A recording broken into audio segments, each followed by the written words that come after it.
What you doing? Hey, just finishing this claim to get Dave back on the road. Nice. I wonder what Dave's doing.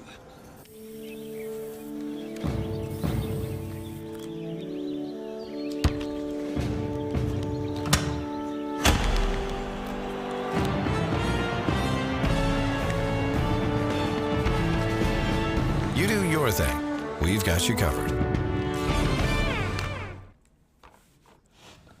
Hey, does it matter if this leaks? It don't matter to me, can't see it from my house. Illegal use of hands, improper training. GeorgiaConstructionCareers.com has 14 different highly skilled trades with tuition-free training in our certified apprenticeship programs to train you the right way. Find your career at GeorgiaConstructionCareers.com.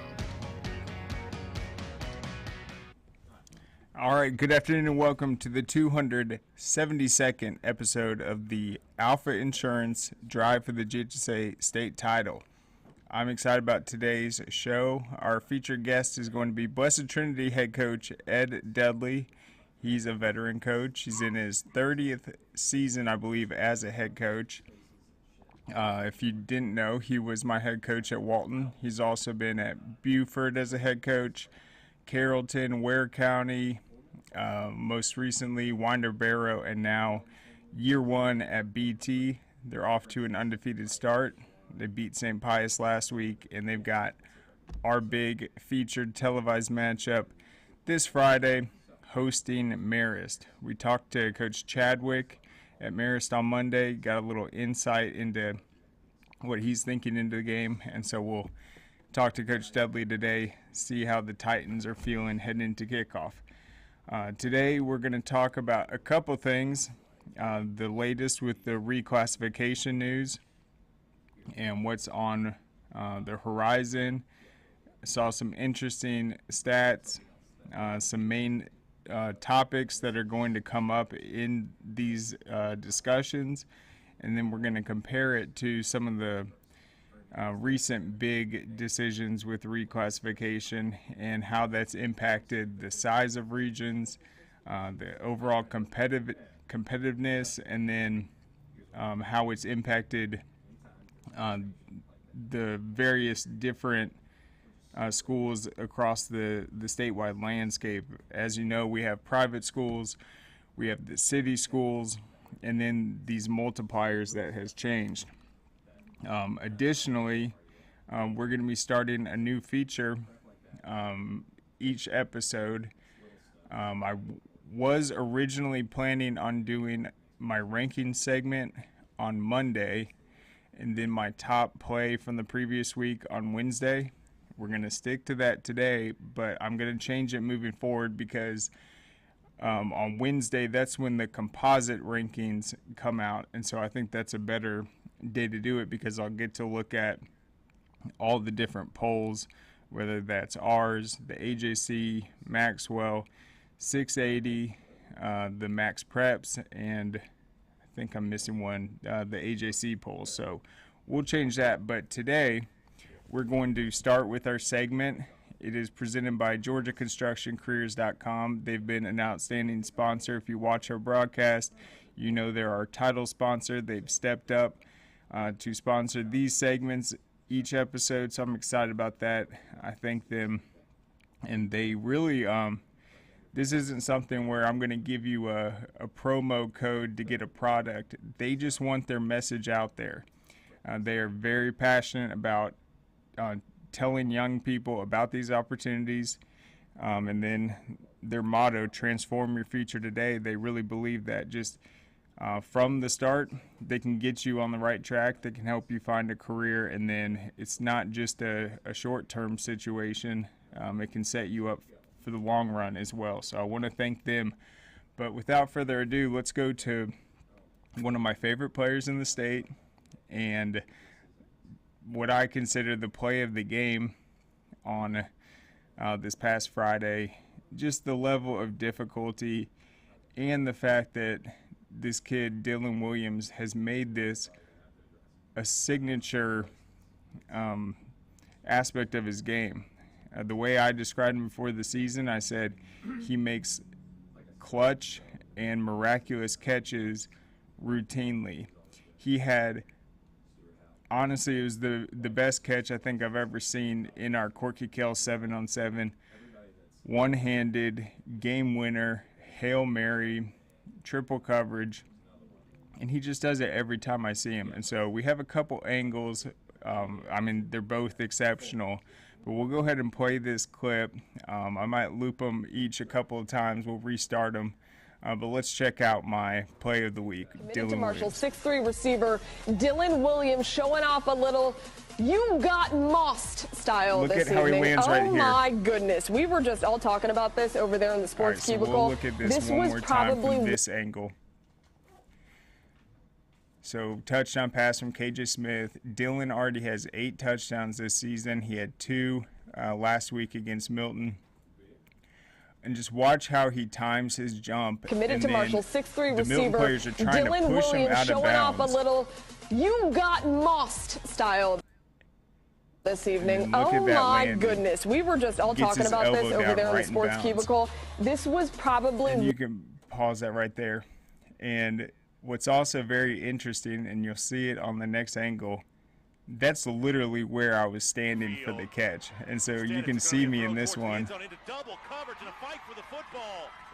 with the black shoes to the left. Dylan Williams gets his 7th score of the season.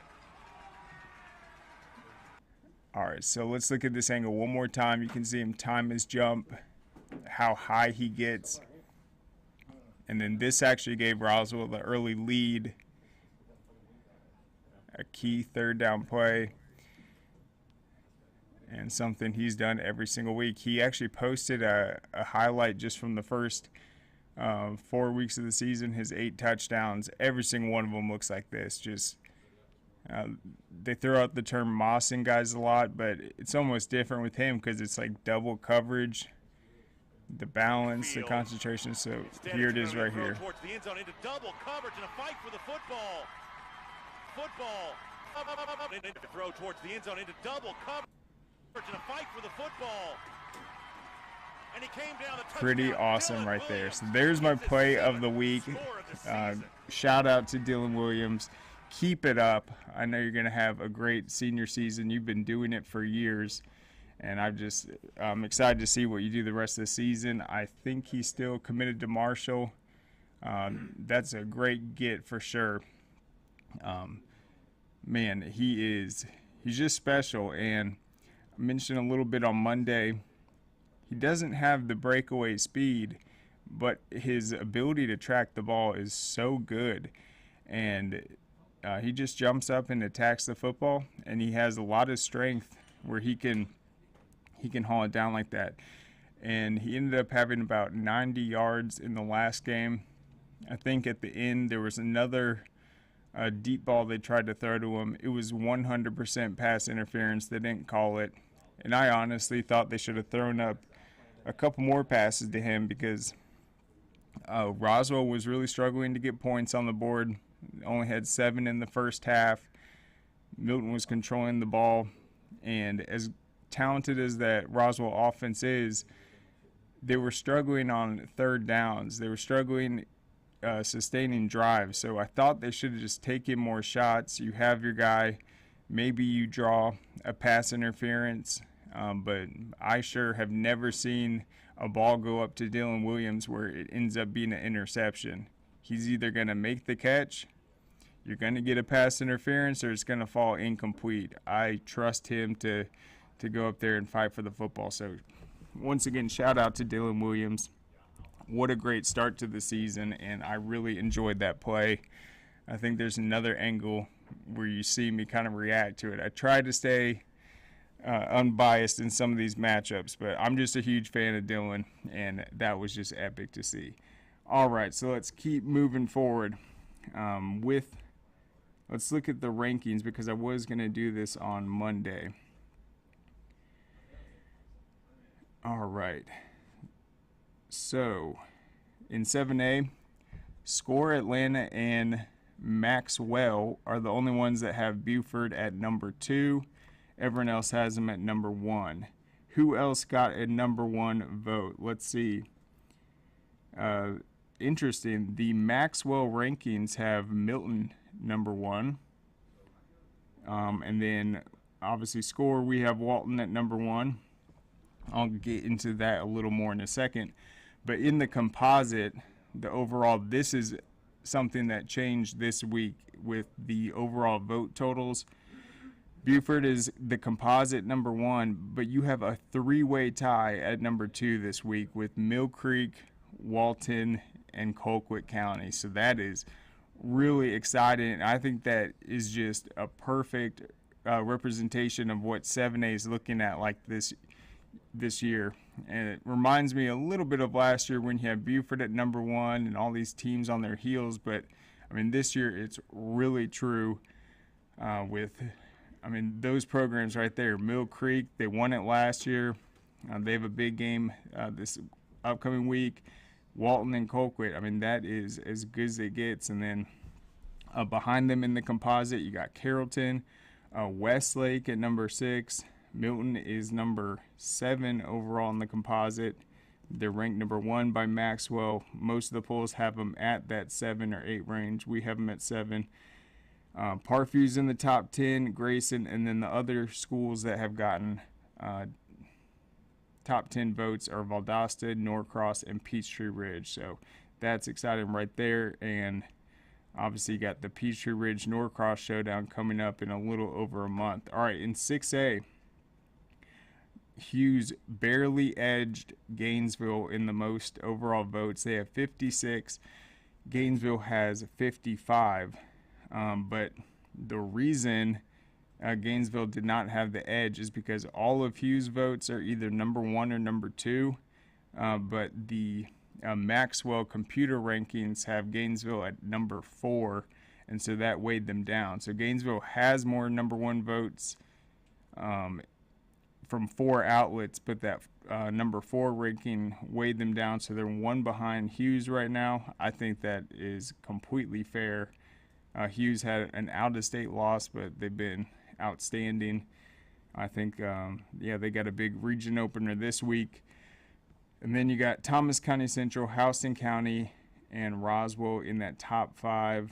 You got Lee County, Marist, Rome. BT comes in at number 9 in the composite. And then this is great to see, Douglas County at number 10. So the Marist win over Woodward Academy dropped Woodward to 1-2. And so you have a 3-0 Douglas County team. We had them in the poll. We have them the highest currently at number 8. But now this week, GPB has Douglas County ranked, and so does 680 and Max Prep. So 4 out of the 6. So they have solidified their standing in the top 10. They're going to open the region schedule against Alexander. They're coming off a bye, and then they play Hughes next week. So big opportunities for those 2 programs coming up. Must-see football, and we will be updating both of those scores during our game this week. All right, in 5A, Ware County, despite losing to Benedictine, they still have the hold on 5A. They're number 1 in 4 of the polls. And then tied at number 2, Creekside and Coffee. You got Jefferson and Cartersville in the top 5 as well. Cartersville, the highest position they have is number 2 in 680, and then the computer rankings have Jefferson at number 1. So that's probably because they're most recent. They had a huge win over Oconee County. They've actually looked great this year so far. Dalton, we were the first to rank them 2 weeks ago. None of the other non-computer outlets have them ranked, but the Maxwell and Max Preps both have Dalton in at number 9. Also receiving votes, you got GAC, Flowery Branch, Clark Central, and Northgate. In 4A, you have Benedictine as a consensus number 1. They get the full 60 votes. Everyone has them number 1 for good reason after that big Ware County win. North Oconee comes in at number 2. You got Troop at number 3. And then Troop, we mentioned they have a big region opener against Whitewater this week. Holy Innocents comes in at number 8 because they should be higher in the composite. Max Preps or the Maxwell does not have them in the top 10, but the outlets where it's guys like me, Matt, 680, and Todd over at the AJC and Chip. GPB and Score has Holy Innocents at 5, 680 at 8, AJC at 6. So composite number 8, but I think we were right to kind of reward them as a higher position. All right, in 3A, Cedar Grove number 1, Calvary Day number 2. I thought Cedar Grove had its best win of the season so far over Collins Hill. They've really been creative with their play design. Every time I tune into highlights, they have flea flickers. They have a bunch going on offensively. They've been lighting up the scoreboard. I think when their defense starts to get its footing, we saw how good their secondary was in our 7-on-7. I think they probably graduated a lot from that pass rush. But once they get settled in, the offense is doing its thing with Colson at quarterback, all those weapons, the loaded backfield, the creative play calling. I think that Cedar Grove is getting ready for another run in that region. All right, Appling County took over number 1 in Class 2A. That's exciting for them. Gosh, I'm trying to think who they beat this last week. It was a really big game. Appling County. Let's see real quick.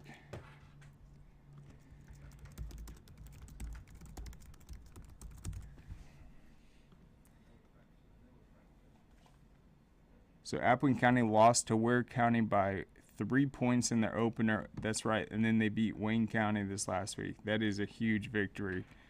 So they have taken over number 1 in Class 2A. Most of the polls having that 1 or 2. Thompson's also getting some first place votes.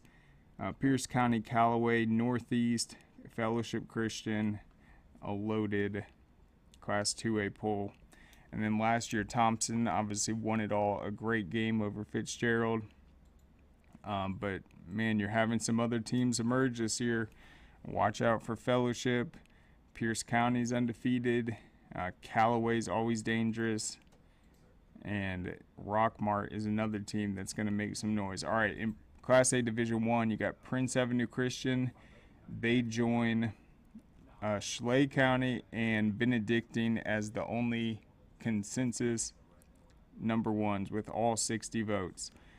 They're 4-0. You got Swainsboro at number 2. That's who they beat in the finals last year. A really exciting game. I think Prince Avenue, I mean, they had to replace a lot of their firepower at the receiver position, but Aaron Philo is still getting it done. They look outstanding. You got Brooks County in that top 10. We have them at number 5. That's the highest position for them. I think they are very dangerous. They played a really difficult schedule for a Class A school. And then Schley County, as we mentioned, a consensus number 1. So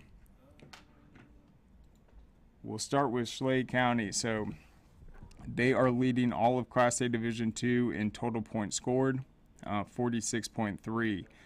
Last week, they had a big victory. I forgot who it was over, but it was their first ever victory over a ranked team from a higher classification. They lost a heartbreaker last year in the finals to Bowden. Schley County is the smallest school in terms of enrollment in the entire state. They got a really proud program, though. They're great across the board athletically. Baseball team's outstanding. And they have come back really focused and look outstanding. 46.3 points per game. All right, in Class A Division I, you have Tryon and Prince Avenue Christian are leading in scoring. Prince Avenue is at 45.3. Tryon is at 49.3. I think Tryon, I mean, last year they were a team I thought could make a title run, and they are actually the smallest enrollment for Class A Division I, but they are a historic program. All right, In Class 2A, Pierce County, Ace Charter, 45 and 52 points per game. Calvary Day is leading 3A with 51.3 points per game. That is way up there. And then Cedar Grove at 38.5. In 4A, Perry, 46 points per game. Central Carroll, 42 points per game. Madison County, 41. And then Hiram, 46 points per game in 5A. Houston County, 52.3 points per game in 6A. North Atlanta is second with 49.8. And then leading every single school in the state this year, no surprise, Walton, 59.7 points per game so far. That is crazy.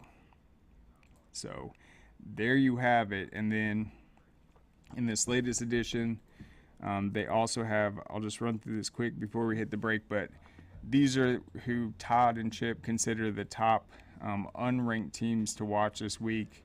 A couple of them are in our polls, but I'd say all these schools have gotten votes, as we just mentioned in the composite.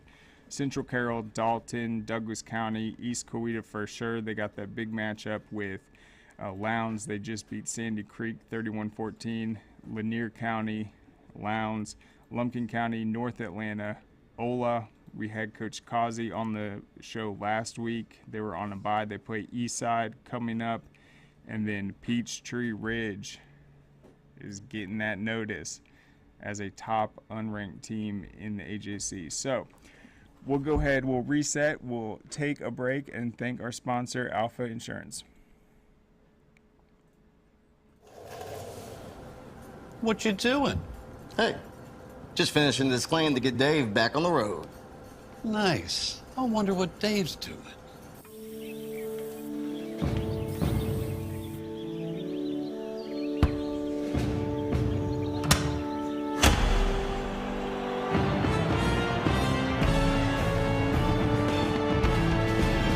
You do your thing. We've got you covered.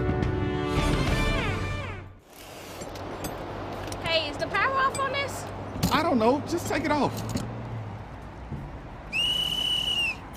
Safety violation, unsafe work conditions. In the construction trades unions, safety is our highest priority, and we train you to recognize and speak out on unsafe working conditions so that everyone arrives and goes home safely. Learn about careers in construction at georgiaconstructioncareers.com.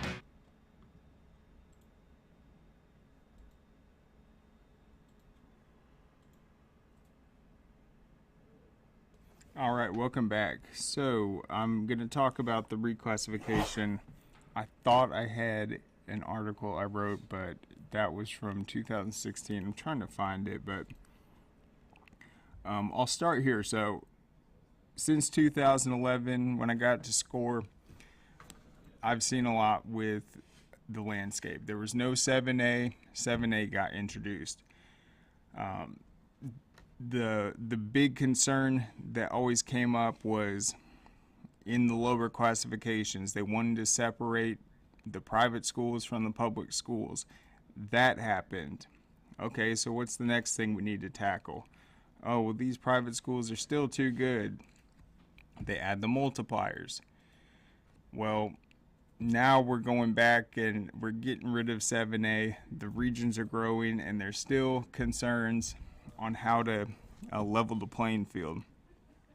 I did a full breakdown comparing the size of the region schedules with each new reclassification. And basically, schools used to average just about 2 non-region games per season. That doubled.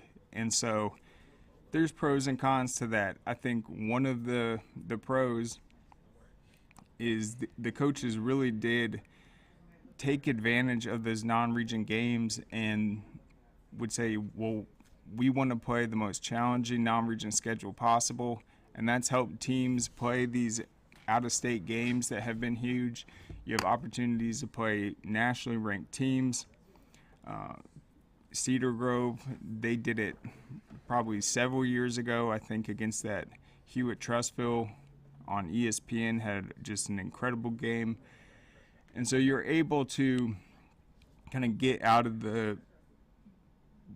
your normal region, play some more non-region ones. So that's a pro, but that can also be a con if you're in a region like, as we mentioned with Carver, Atlanta.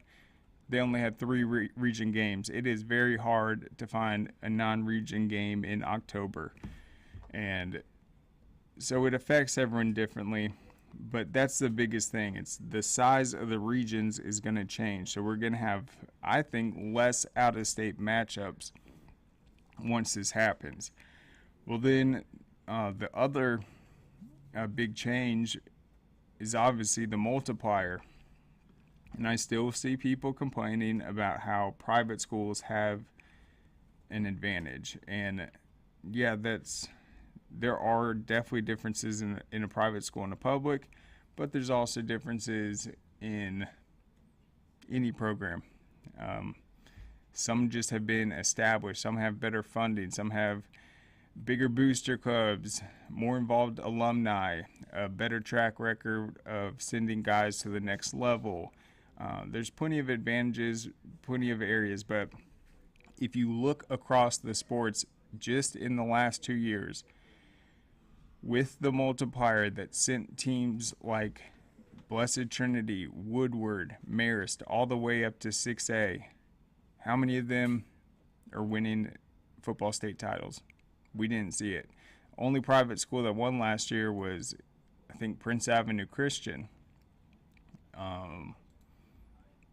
Even across the other sports, I mean, you look at baseball, all those private schools I just mentioned, they were in 6A, but you still got your Popes, you still got Woodstock, all these teams. So I think sending up those bigger private schools to 6A, and some of them, a lot of them jumped 2 full classifications. I mean, I think that definitely leveled the playing field out a little bit, but that is still apparently a concern. So here's the 5 things that they're saying to watch for in this latest one. So what will one fewer classification look like? That's the first thing. Well, currently Class 7A has 46 schools. You divide that into 8 regions, you're looking at a 5 to 6 region by region schedule. So 4A currently has 60. That is the most teams out of all the big classes. That is going to, what did they say? Let's just read it real quick. It says the biggest 7A school currently has 4,000 students. The smallest has 2,500. I don't know if that's with or without the multiplier. It's hard to keep track at this point. With fewer classifications, some classes must get bigger. Will the GHSA keep the highest and lowest classes smaller than the rest to limit enrollment mismatches? Well, if I'm thinking about a mismatch now, I think a 7A school that has 4,000 students and a 7A school that has 2,500 is a pretty big mismatch. So once again, I mean, people just always have a reason to complain. If not, some current 6A schools would be biting their nails had there been one fewer class this year. It's likely that Houston County, Tift, Rome, Gainesville, and even Blessed Trinity would be in a theoretical Class 6A with the likes of Mill Creek, Grace, and Parkview, which are the 3,500 plus students. All right, so here's a big concern for sure. Will the new class structure really help with travel? That is always a big concern. And it's not just football. I mean, you're traveling for every sport. You're having to budget it out. Some of these metro regions, their schools are pretty much on top of each other. In other cases, there can be a lot of travel. I think back to in the Trevor Lawrence era when Cartersville, which is pretty north, it's like north of Cherokee County, they're in the same region as teams like Troop down in LaGrange. I mean, that is an insane distance. They actually tried to appeal that but it didn't get overturned. So will travel be reduced? Let's see what they say. It says Director Robin Hines, who came to power in 2017, always has wanted to reduce the number of classifications. It says he was a head football coach in the 90s when there was only 4. From a logistical standpoint, the GHSA is challenged to manage the increasing number of playoff events. And that's true. When it went to basically 8 classifications now, more teams are making the playoffs. So that is something that will decrease. All right, especially with the number of sports also expanding. Fans have complained often that more classes means more watered-down playoffs and championships. What turned the tide, though, was the state legislature, I think that passed last year, which hears from parents wondering why their kids spend so much time on buses for sports. Fewer classes will mean regions with more teams in them. That gives teams more guaranteed opponents on their schedule. As we talked about, less non-region games that you have to go out and schedule yourself. So it will make scheduling easier for coaches. That's another benefit. And those opponents theoretically will be closer geographically. True. And sometimes a region team might be a little farther. It's like, I'm sure Kell High School is closer to Walton than North Cobb, but really that's not that far of a drive for the region anyway. So that's what they mean by theoretically. All right, so it remains to be seen if that matters. Putting the current 413 football teams into 64 region comes out to 6.5 teams per region. With 56 regions, it's 7.4. That's a very interesting stat right now. So, yeah, currently there's 64 regions, 6.5. The math, 7.4 teams per region. So if you have 7 teams in your region, that's 6 region games. All right, if the legislature keeps pushing on the travel, this could just be the first step in class contraction. Okay, how will the GHSA address private schools? Despite the GHSA effort to curb their success, private school teams in all sports ironically won more state titles under the 3.0 multiplier than they did the season before. Well, probably not in football, but some of other sports, I guess. But like a sport with lacrosse, it's like that one doesn't even have a classification for each.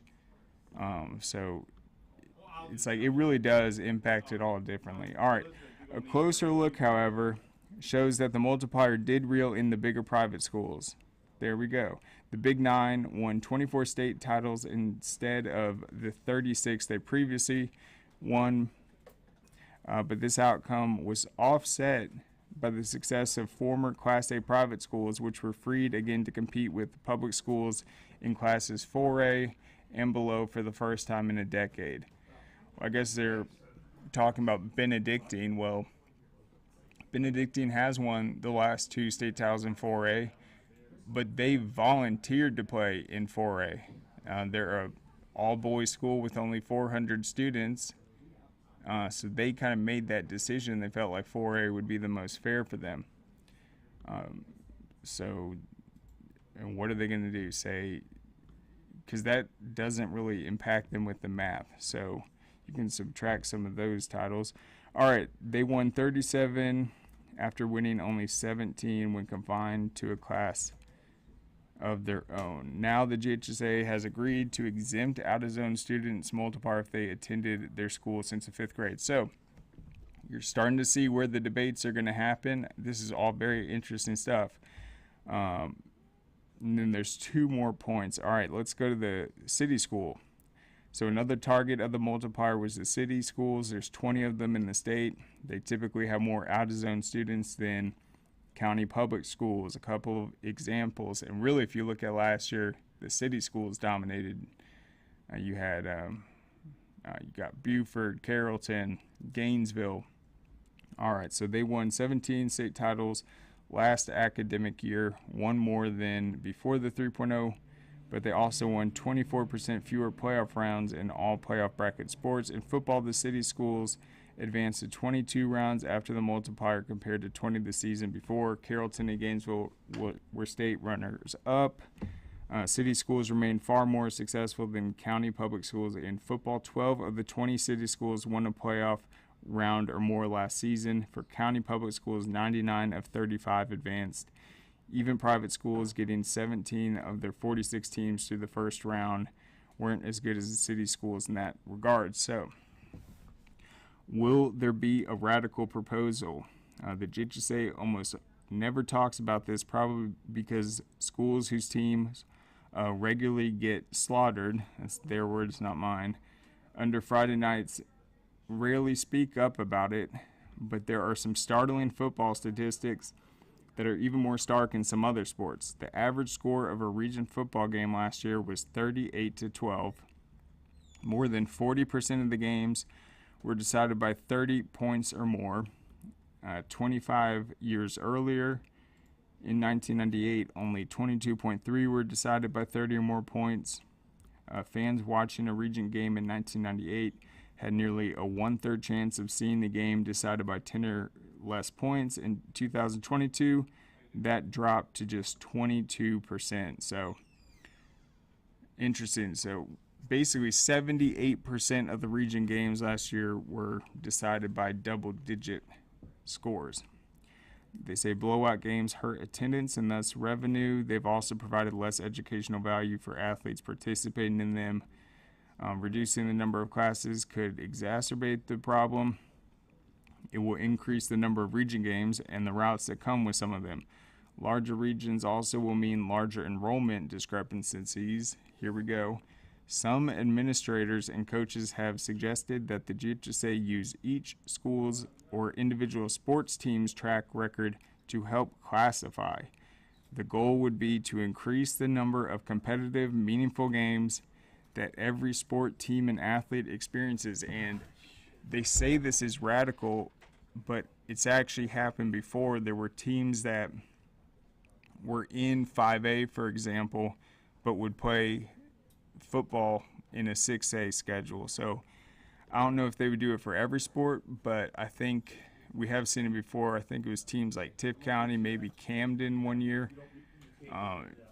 They played football in a different classification than they were originally placed. So all interesting stuff. Definitely is important. We're at the end of this reclassification cycle, but this school year is just getting started, so we still have another full year to crown this year's champions. We'll see if these stats change at all. Let's see, do we have Coach Dudley ready to roll? Not yet. All right. So yeah, as you know, we got the big matchup this week. Hayden actually wrote up a preview. We're going to post it soon. Talk about the matchup between BT and Marist. So since meeting for the first time in 2016, that was the first time they ever squared off, and it really sparked one of the more exciting rivalries in the years since. They were always in the same region. They had great battles for home field. This is when they were both in 4A, and then they played in Ireland against each other to open the season, and then they ended up squaring off in the state championship. I believe that was 2017, and then that was when they were supposed to play at Mercedes-Benz, but then it got snowed out, so Marist actually hosted that game, and I think they had beaten them in the regular season, but then BT was able to win 17-6. Both private schools have won 3 titles in their respective histories. BT had 3 straight from 2017 to 2019, including that Marist victory. And then the War Eagles won their 3rd. Let's see. Let me just double check this.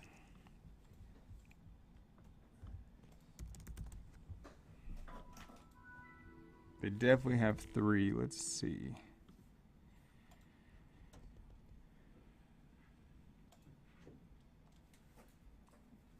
Yep, the 2020 season, 2003, and 1989, all under Coach Chadwick.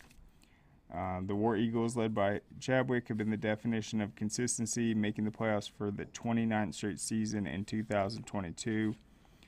His flexbone-based triple option has led Marist to the fourth most wins in state history and made him the second winningest coach in state history with 422 wins. You do the math there. That is double-digit wins plus every single season. An incredible average right there. And then on the, do we have him? Not yet. All right.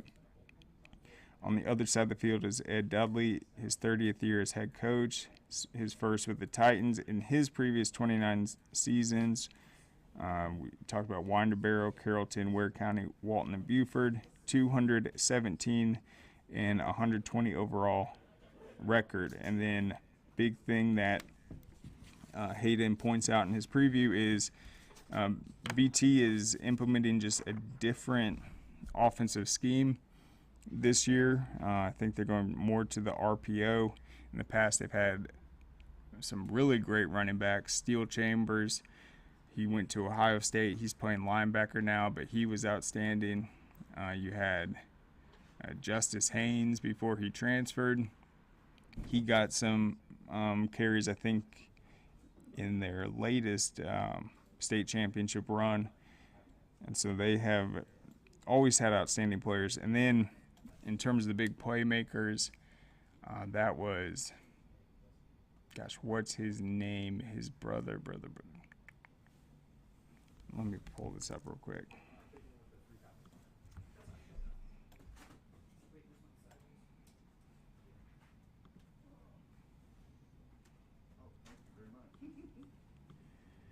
I think when we talked to Hank, he said that there has been a lot of siblings from this family come through. And that, yeah, Ryan Davis, his little brother, is there now. He ended up going to UAB. He was as good as it gets at that receiver position. So they've always had big-time playmakers. All right, so defensively, though, both teams have been really solid so far. That is certainly true. Marist has held its last three opponents to under 15 points. They've been obviously a great defensive team throughout. When they won their state title in 2020, they gave up just 3.7 points per game. They shut out 8 of their 13 opponents, and they just have that defensive standard. And then it's also helpful because of that wishbone triple option. They're able to really do well in terms of the time of possession and limit their opponent's opportunities. They did it last week to Woodward Academy, holding them to, I think, just one touchdown in that game. That's something no other team will probably do this season. And it's because they're able to play takeaway and get out there and make the most of their defensive opportunities. And then you can't look at the success of their defense without mentioning that they just have a proven knack of just producing turnovers and consistently winning the turnover margin. As for BT's defense, it's been clutch this year. It's been great from the gates. And then says they've given up 7 points per game through their 3 outings. And this continues a tradition of defensive excellence that hasn't seen the Titans give up more than 20 points per game since the 2011 season. So, man, last week we were wondering if the Milton-Roswell game was going to be a shootout. I think we'd be surprised if this one is. You have 2 teams with outstanding defenses that aren't going to want to make too many gambles and make any mistakes. Just think it's going to be really close, and I'm excited. I think it'll just be about limiting mistakes and definitely not trying to turn the ball over. Do we have Coach?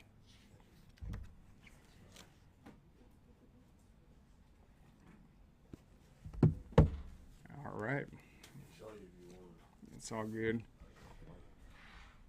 One sec, guys.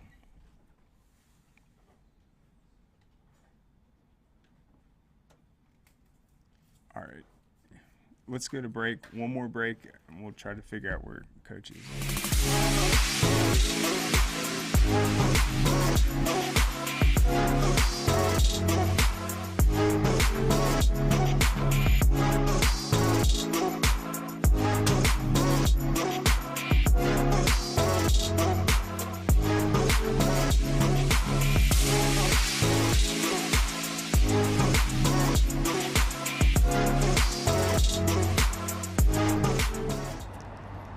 Dang, where you get this car? You need to join the union. The union? Absolutely. You can get 10 of these. Union construction workers earn the highest wages with the best benefits and the most protection in the construction industry. Find your career in construction. Go to GeorgiaConstructionCareers.com and start your future today. All right, welcome back. So we're trying to connect with them real quick.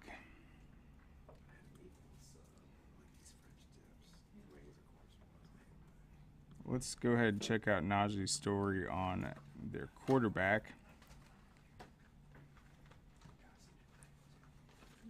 Brooks Goodman. So he's got a lot of hype. I said height.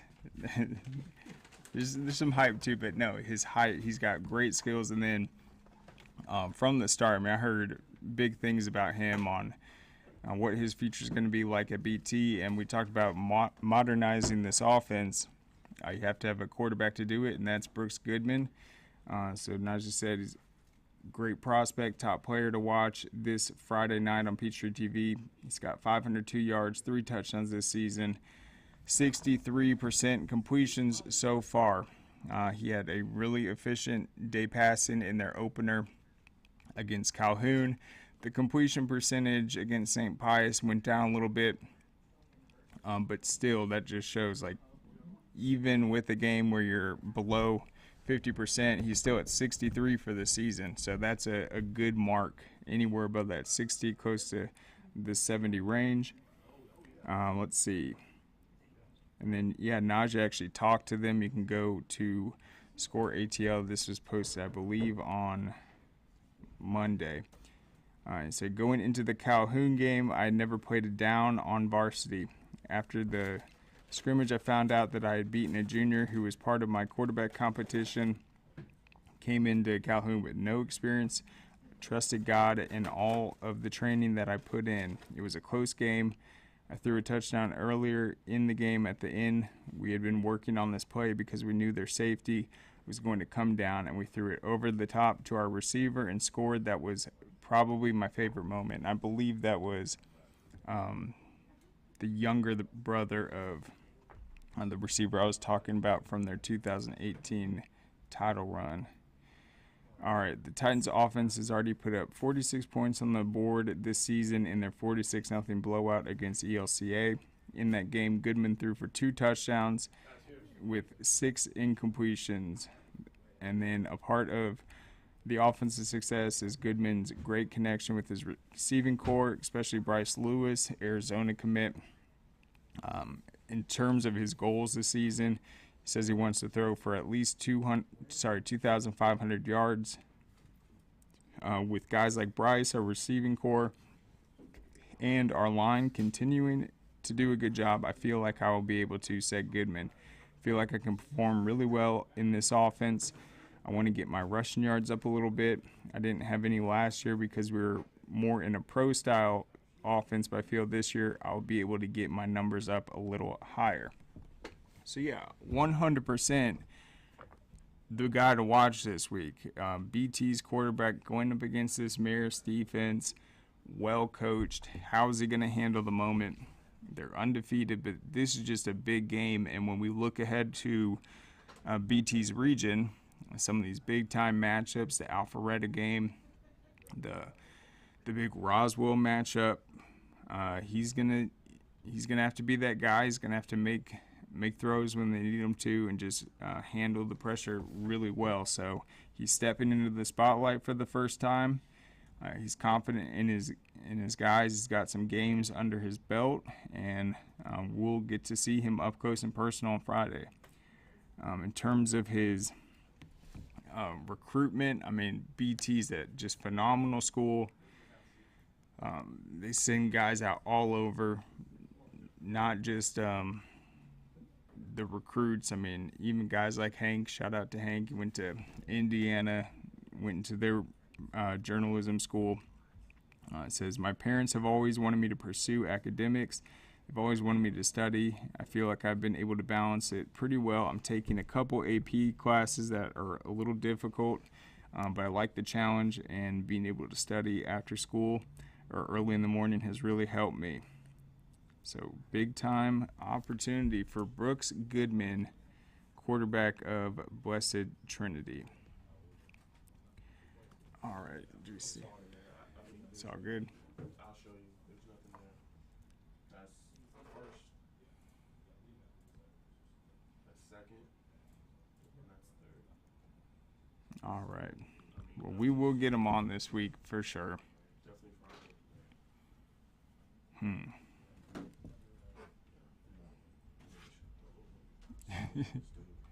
What's the purpose of booking a guest? Yeah.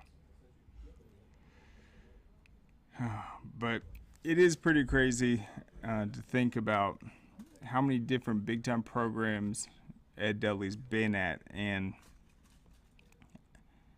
I saw him when he was at Ware County, just all the big games he's played in. But he led Ware County into the state championship game several years ago, and they ended up falling to Gainesville. Well, who was the Gainesville quarterback in that game? Deshaun Watson. So, I mean, just thinking about all the incredible players he's coached, gone up against, and then year 30 as a head coach, taking over BT, just an outstanding program. You had Tom Hall there, and then obviously Tim McFarland right before that. I think it's a great opportunity. And then his son's coaching with him, Gordon Dudley. He ended up playing in college as well. Has really grown up, and so I'm excited to see them all for sure this week. We'll see Hank as well. He'll be calling the game for NFHS. We're going to do the second week of our in-game coaching interviews. Will be one at the end of the first quarter, one at the end of the third. And yeah, well, it's predetermined, which I guess is good because the coach knows what quarter is his, but it was also, there were some cons to it, like last week, because I had Coach Pruitt and Roswell after the third quarter, and if you watch that game, they had so much frustration bottled up offensively because, one, they didn't have the ball for much of the game. Two, they only had the 7 points. And then right at the end of the third quarter, Nakai Davenport had a big play. They were able to move the ball, probably two of their more successful back-to-back offensive snaps. And then it's like I got to pull him over and try to interview him. It's like, well, obviously the biggest thing that he's focused on is scoring on that drive. So I would have preferred if it was a situation where the game was more even the entire time, but really Milton was so they had just done such a good job of building a big lead. So really the moment I talked to him was just like their last chance to get into the game. And so I already knew exactly what was on his mind. And then that drive ended up being a really frustrating one because they got into the red zone and then they had to go for it on fourth down, and that Milton defense just got after him, and then KJ wasn't able to get a pass off because he was running for his life. And so it ended up failing. But, man, if they would have scored on that drive, it would have changed the entire game. But I think it'll be different this time. But, yeah, you never know what point of the game it's going to be, which coach will be first, which one will be in the second half. But I'm expecting an exciting game. I know it's going to be intense, but really it's just a good opportunity for both these teams ahead of the region schedule. they're going to want to come out and play well. They know it's a good test. So that's it for now, I guess. Tune in on Friday. We'll try to get Coach Dudley, and then I'll have my latest volleyball rankings up on scoreatl.com. I want to thank our sponsors once again, and we'll see you tomorrow with another episode of Keeping It Real with Najee Wilkins. Peace.